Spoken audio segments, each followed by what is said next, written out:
ദേശീയപാത ആലത്തൂർ സ്വാതി ജംഗ്ഷനിൽ മുന്നറിയിപ്പില്ലാതെ അടിപ്പാത നിർമ്മാണത്തിന് റോഡ് പൊളിച്ചതോടെ ഗതാഗതം തടസ്സപ്പെട്ടു.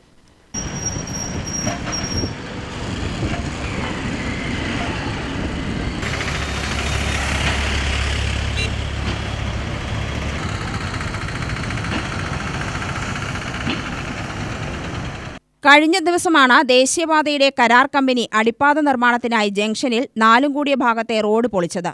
ഇതോടെ ഗതാഗതം പൂർണ്ണമായും തടസ്സപ്പെട്ടു. ഗതാഗതക്കുരുക്ക് തൃപ്പാളൂർ വരെ നീണ്ടു. പോലീസിന്റെ നിർദ്ദേശപ്രകാരം ഗതാഗതം വഴിതിരിച്ചുവിട്ടു.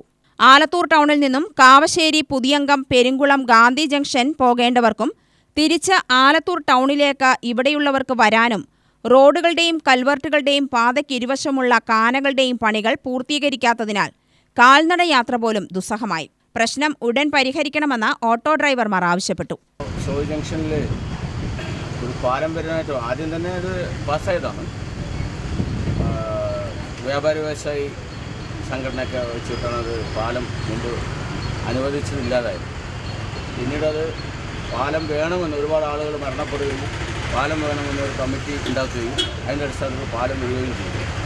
ആ പാലത്തിൻ്റെ പണിയാണ് നടക്കുന്നത്. പക്ഷേ വളരെയധികം ബുദ്ധിമുട്ടാണ് ഇവിടുത്തെ ഓട്ടോറിക്ഷ ഡ്രൈവർമാർ, അതുപോലെ തന്നെ പഞ്ചായത്തിലേക്കും മറ്റു ഓഫീസുകളിലേക്കും വന്ന് അങ്ങോട്ടും ഇങ്ങോട്ടും റോഡ് ക്രോസ് ചെയ്യുന്നവർക്ക് വളരെ ബുദ്ധിമുട്ടാണ് അനുഭവിക്കുന്നത്. അതിനെ നേർരീതിയിൽ തിരിച്ചുവിടാനുള്ളൊരു ട്രാഫിക്കിൻ്റെ റൂൾസ് പോലും കറക്റ്റായി ചെയ്തിട്ടില്ല. ജനങ്ങൾ ഇപ്പോഴും ആവലാതിയിലാണ്. ഏതിലെ പോകണം, ഏതിലെ വരണമെന്നറിയാത്തൊരു സിറ്റുവേഷനിലാണ് ഇപ്പോൾ സ്വാതി ജംഗ്ഷനിൽ നിലപാട്. അതൊരു മാറ്റം ഉണ്ടാവണം.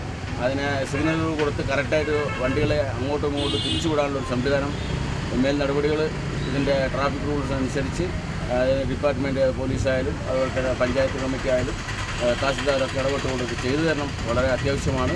ഒരുപാട് ആളുകൾ ബുദ്ധിമുട്ട് അനുഭവിക്കുന്നത് കുറച്ച് ദിവസമായിട്ട്. ഇനിയുള്ള കാലം ഇതിനേക്കാളും വലിയ ബുദ്ധിമുട്ടായിരിക്കും. പണി തീരുന്നവരെ അതിനുള്ള സംവിധാനം കണ്ടെത്തണമെന്ന് മാത്രമാണ് ഞങ്ങളുടെ അഭിപ്രായം പറയാനുള്ളത്. സർവീസ് റോഡ് പൂർത്തീകരിച്ചിട്ട് തിരിച്ചു വിടുകയുള്ളൂ എന്ന് പറഞ്ഞാണ്. പക്ഷേ അതങ്ങനെയല്ല ചെയ്തിരിക്കുന്നത്. ഇപ്പോൾ സർവീസ് റോഡ് പപ്പാതി പണി അവിടെ ഇവിടെയും ചെയ്തിട്ട് അതിനവിടെ നിർത്തി വെച്ചിരിക്കുകയാണ്. പിന്നെ റോഡിൻ്റെ കൺട്രോളിങ് കറക്റ്റല്ല. KSRTC അവിടെ നിർത്തണം, പ്രൈവറ്റ് ബസ് അവിടെ നിർത്തണം, അതുപോലെ തന്നെ ഓട്ടോറിക്ഷകൾ അവിടെ നിർത്തണം. ആളുകൾക്ക് ഏതിലെ പോകണം എന്നുള്ളത് ഒരേ കൺഫ്യൂഷനിലാണ് ഇവിടെ. UTV news, Palakkad.